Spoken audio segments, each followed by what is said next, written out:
कक्षा 10वीं वालों के लिए ले आए हैं अध्याय 5 साइंस संपूर्ण सीरीज में अध्याय 5 तत्वों का आवर्ती वर्गीकरण के मोस्ट आईएमपी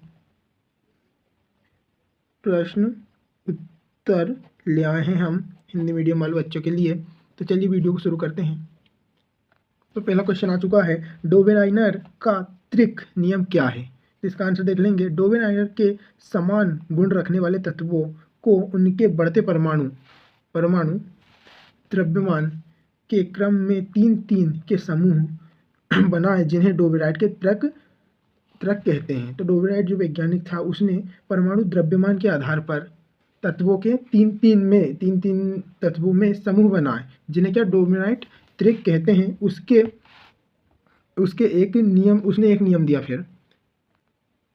दिया जिसके अनुसार यदि समान गुण वाले तत्व को उनके बढ़ते परमाणु द्रव्यमान के क्रम में 3-3 के समूह में व्यवस्थित किया जाए तो बीच वाले तत्व जो 3 के बीच में रहते हैं वाले तत्व का परमाणु द्रव्यमान शेष 2 तत्वों के परमाणु द्रव्यमान का लगभग औसत होता है। औसत यानी जो होता है मतलब मीडियम मध्यम उनके जो बीच में आने वाला है वो होता है। जो जैसे 3 परमाणु समूह है 1 2 3, ये देख लीजिए 1 2 3, तो वो क्या कह रहा है कि 3-3 के समूह व्यवस्थित किए जाए। परमाणु द्रव्यमान के क्रम में 3-3 समूह में तत्वों को व्यवस्थित किए जाए। जो बीच वाला जो तत्व का परमाणु द्रव्यमान शेष दो तत्वों के परमाणु द्रव्यमान का लगभग औसत होता है।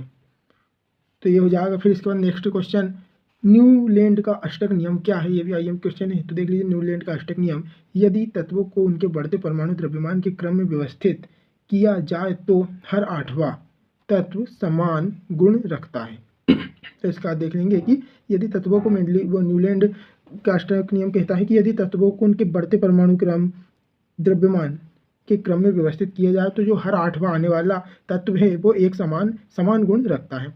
तो ये हो जाएगा। फिर इसके बाद मोस्ट आईएमपी जो क्वेश्चन है वो है मेंडलीव का आवर्त नियम क्या है।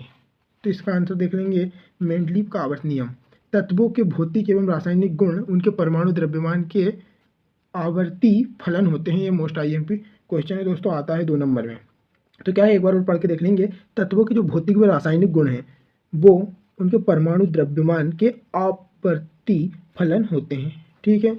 इसके बाद नेक्स्ट देख लेंगे अपन, ये भी इसका भी ले लीजिएगा, उतना आईएमपी नहीं लेकिन आ भी सकता है, ये थोड़ा लग रहा है मेरे को।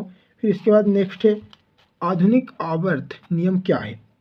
तो आधुनिक आवर्त नियम क्या है, इसको किसने प्रतिपादित किया, अथवा मोजले का आधुनिक आवर्त नियम लिखिए। ठीक है। तो इसका आंसर देख लेते हैं अपन।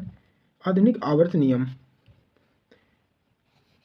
मोजले ने एक नियम का प्रतिपादन किया। किस वैज्ञानिक ने? मोजले वैज्ञानिक ने एक नियम का प्रतिपादन किया जिसके अनुसार तत्वों के भौतिक एवं रासायनिक गुण उनके परमाणु द्रव्यमान के आवर्ती फलन होते हैं।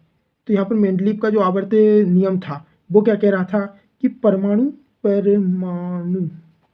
द्रव्यमान के आवर्ती फलन होते हैं तत्वों के जो भौतिक एवं रासायनिक गुण हैं।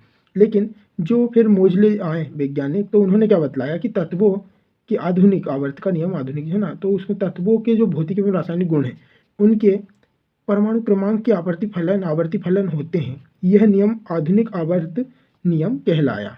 और वो वाला था मेंडलीव का आवर्त नियम, तो यह आधुनिक आवर्त का नियम। तो ये दोनों नियम बहुत ही आईएमपी है मोस्ट, तो इसको अच्छे से कर लीजिएगा। तो है ना, सेम ही है लगभग, इसमें परमाणु द्रव्यमान है उसमें और इसमें क्रमांक है। फिर इसके बाद है अपना नेक्स्ट क्वेश्चन आईएमपी, यह है डोबेराइट के वर्गीकरण की क्या सीमाएं थी। 2 सीमाएं लिखने को आती है। तो ये देख लेंगे अपन। डोबेराइट के वर्गीकरण की सीमा, वो डोबेराइट केवल 3 ही त्रक बना सके, मतलब 3 ही वो समूह बना सके, ज़्यादा उन्होंने आगे बढ़ने का प्रयास नहीं किया। अन्य फिर जो है तत्वों का वर्गीकरण त्रिकों में नहीं हुआ। अन्य तत्वों का जो वर्गीकरण था वो फेल हो गया, वो जो त्रिक विधि थी उसमें सफल नहीं हो पाया, कुछ ही तत्व हो पाए। ठीक है। इसके बाद अपन नेक्स्ट देख लेंगे, न्यूलैंड के अष्टक नियम की क्या सीमाएं हैं। ये भी आईएमपी क्वेश्चन है, इसका भी देख लीजिए। दो पूछी जाएगी ओनली, तो आप 3 कर सकते हैं, कोई भी जो आपको पसंद है। ठीक है। यह सिद्धांत भारी तत्वों पर लागू नहीं होता। यह जो सिद्धांत है वो भारी तत्वों पर लागू नहीं होता है। तो एक ये हो जाएगा। फिर सेकंड है, अतिक्रियाशील उत्कृष्ट गैसों को सम्मिलित करने पर अष्टांग सिद्धांत मेल नहीं खाता। तो ये हो जाएगा, मतलब अष्टांग सिद्धांत जो है अति उत्कृष्ट गैसों को सम्मिलित करने पर अष्टांग नियम मेल नहीं खाता।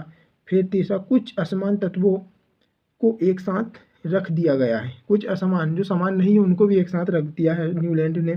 फिर उसके बाद यह सिद्धांत केवल कैल्शियम तक लागू होता है। तो जो आवर्त सारणी होती है उसमें कैल्शियम तक ही ये होता है लागू। फिर इसके बाद नेक्स्ट देख लेते हैं अपन।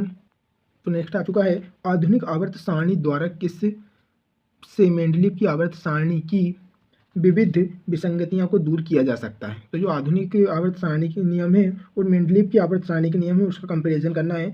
तो आधुनिक सारणी के आधार पर परमाणु द्रव्यमान के स्थान पर परमाणु क्रमांक को माना गया है, ये देख लीजिए, माना गया, तथा इसका दीर्घ रूप होने से मेंडलीव की आवर्त सारणी की विसंगतियां दूर हुई है, क्योंकि मेंडलीव ने द्रव्यमान माना था और आधुनिक में मोजले ने परमाणु क्रमांक जो सही है वो माना है, इसमें ये बतलाना है मात्र। फिर इसके बाद नेक्स्ट देख लेंगे।